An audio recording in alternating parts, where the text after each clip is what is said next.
আমার পেছনে না, আমার সামনে না। দেখো দুটো পদ্ধতি আছে, এবার প্রথমে আমি একটা দেখালাম, আবার দ্বিতীয়বারে আবার একবার দেখাবো যেটা কীভাবে হয়। ঠিক আছে, পা তুলে দেখালাম, এটা এইভাবে হয়। আমরা কী করছি, মুভমেন্ট করছি। যদি মনে করো মোটামুটি পেশেন্ট ঠিক আছে, তখন কী করছি, আমরা এইভাবে তুলে গিয়ে আস্তে আস্তে করে মুভমেন্ট করছি। ব্যায়াম তো করাতেই হয়, ব্যায়াম যদি না সেটা করবো কেউ পাত্তাই দেবে না। কিছু করে মেশিন গাড়ি দিয়ে চলে আসবো, ওখানে দাম না যতই ধরনের কিছু না কিছু আছে, বা তোমার কিছু এক্সারসাইজ বলে দিতে হবে, করে দিতে হবে, সব আমি এখানে কম নিয়ে যাবে না, বেশি নিয়ে যাবে, সমস্যা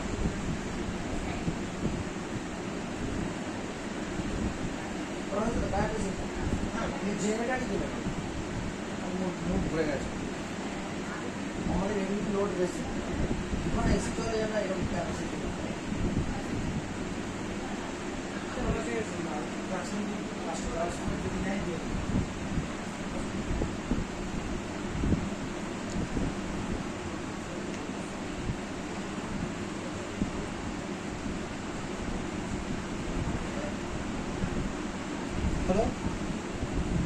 এই যে হচ্ছে এটা এই হয়, আর এই আমরা এই দিকে বেশি প্রেশার দেবো, উল্টো দিকটা বেশি দেওয়া দরকার নেই। এটা এই হলো ড্রপ, মানে এটা এরকম ঝুলে যাবে, সেটা ড্রপ হবে। ড্রপ তুলতে গেলে এক্সারসাইজ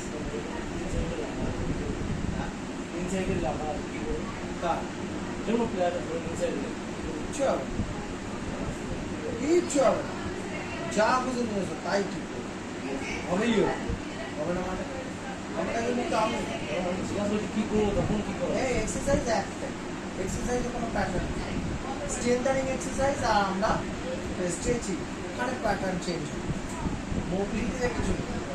নাহলে ওটা অ্যাভয়েড করবো, ওটা করবো না, বলতে পারলাম না, না অ্যাভয়েড করবো। এটা পর আমি হিপ জয়েন্টে চলে যাচ্ছিলাম, দেখো যাচ্ছে না, অনেক কিছু অনেক সমস্যা হয়। পাটাকে কিন্তু এটা সোজা রেখে আমি এরকমভাবে শুনলাম, যাতে আমার কোনো অসুবিধা না হয়। হাতটা কাছে এভাবে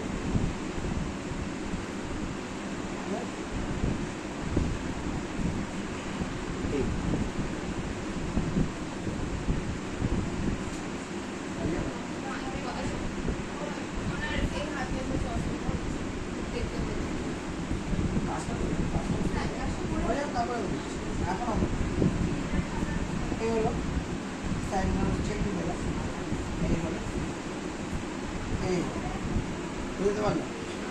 অনেকে এরকম ধরে টানাটানি হবে, বেকার, 20 ডিগ্রি রোটেট না, বেশি না, দরকারই নেই, দরকার নেই তো। মেয়েদের ক্ষেত্রে আরোই লাগে।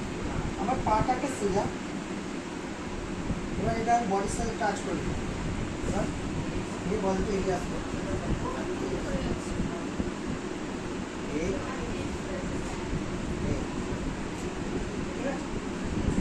এবার হিপ জয়েন্ট রোটেশন, হাত আমরা একই রকম, এটা আলাদা হচ্ছে এক্সটার্নাল রোটেশন, ঠিক আছে। প্যাটলা যেটা আছে, প্যাটলাটা মুভমেন্ট করা, ঠিক আছে, এই নিলাম, আমি পায়ের তলায়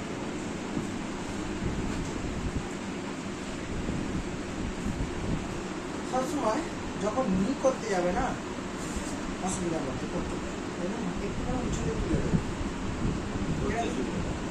সুবিধা তোমার সুবিধার তো আগে দেখবে, পরের সুবিধা কী হয়েছে বলে গেছে, নিজের সুবিধা আগে, তাই তো। এই হল পাটা ঘষে ঘষে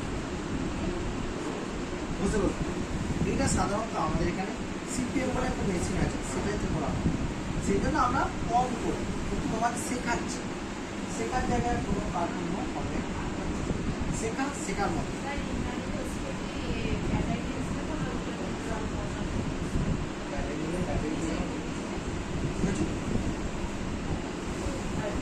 মানে এইটা আমি ঠিক দিচ্ছি, টেনে দিচ্ছি, এটা আস্তে করে চাপ দিচ্ছি, হালকা করে ঠিক দিকে এই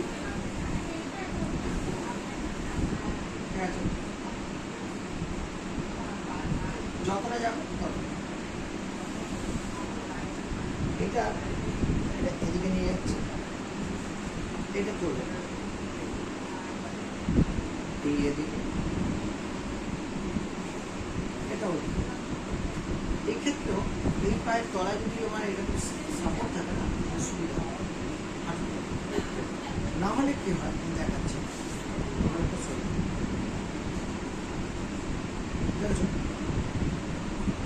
বুঝতে পারলে ব্যাপারটা উঠে যাচ্ছে, ঠিকঠাক হচ্ছে না। কিন্তু যখনই এরকম আমি আবার দেখাচ্ছি, হলো আমি কিছু করিনি, আমি এটা হাঁটুর তলা এটা অ্যাডজাস্টমেন্ট, ওটা অ্যাডজাস্টমেন্ট কিন্তু খুব জরুরি। এবার দেখো ঠিক আছে, অনেকটা ইজি হয়ে গেছে। বুঝতে পারলাম আমি কেন বলছি এটা, প্রত্যেকটা আমি ইঞ্চি বাই ইঞ্চি বলে বলে বলছি। এবার আমি একটা ভাঁজ করছি, মনে করো তার আর্থারাইটিস আছে, এটাকে 90 ডিগ্রি, এই 90 ডিগ্রি। এবার এইটাকে এবার তাহলে হাঁটুতে প্রেসার পড়লো না, আমার এই একটু ফাঁক করে আর্থারাইটিস থাকতেই পারে। এইটাকে 90 ডিগ্রি, এই তো এই তো এই তো, হ্যাঁ হ্যাঁ, আমি দেখ 90 ডিগ্রি তো পা ভাঁজ করতেই পারে, যে কোনো পেশেন্টই করতে পারে, তাই না? টিপিআর আছে, টোটাল নি রিপ্লেসমেন্ট, হাঁটু অপারেশন করেছে, আরও কিছু সবাইকে ওভারঅল সব। আমি আজকে কি বলছি, বেসিক এটা শিখতেই হবে, করতেই হবে, আমি সেটা শেখা যতটা গেল গেল, একটু হোল্ড করলাম, ছেড়ে দিলাম, আবার নিয়ে গেলাম, বা হোল্ড, বোঝা গেল গেল, আমার জায়গায় এবার